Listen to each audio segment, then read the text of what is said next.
আইসি খরচ লাগিয়া 2 ঘন্টা লাগছে আমি অনুরোধ করব সরকারের কাছে যে যানজটের সমস্যাটা যাতে দ্রুত সমাধান করা যায়। নির্মলের সামনে থেকে এক জায়গাতে 1 ঘন্টা দাঁড়িয়ে নিয়েছিলাম। টানা বৃষ্টিতে ঢাকা চট্টগ্রাম মহাসড়কের কুমিল্লা অংশের বিভিন্ন স্থানে সৃষ্টি হয়েছে গর্ত।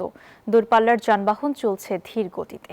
দেখা দিচ্ছে কয়েক কিলোমিটার দীর্ঘ যানজট। ঘন্টার পর ঘন্টা সড়কে আটকে থেকে পোহাতে হচ্ছে চরম ভোগান্তি। HM মহিউদ্দিনের পাঠানো তথ্যচিত্রের এক্স রিপোর্ট।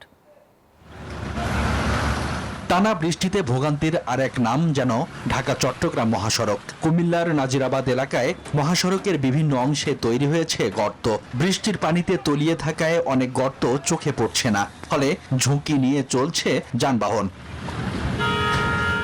গর্ত এড়াতে ধীর গতিতে চলছে যানবাহন, ফলে ঘন্টার পর ঘন্টা আটকে থেকে সৃষ্টি হচ্ছে দীর্ঘ যানজট। সব মশার বিরুদ্ধে সুরক্ষা দিতে এলো বসুন্ধরা এক্সট্রিম অ্যারোসল। মশার বিরুদ্ধে এক্সট্রিম সুরক্ষা। নির্ধারিত সময়ে গন্তব্যে পৌঁছাতে না পেরে দুর্ভোগে নাকাল চালক ও যাত্রীরা। আইসি খরচ লাগিয়া 2 ঘন্টা লাগছে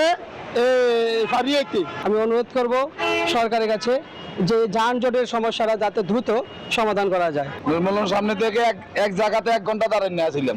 স্থানীয়দের অভিযোগ, বৃষ্টির পানি দ্রুত নিষ্কাশন না হওয়ায় ক্ষতিগ্রস্ত অংশগুলো আরো নষ্ট হচ্ছে।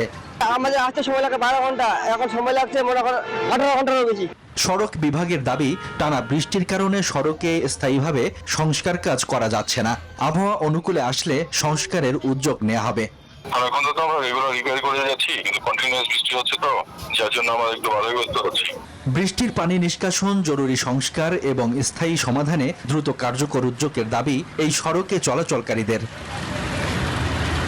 Desk report, news 24।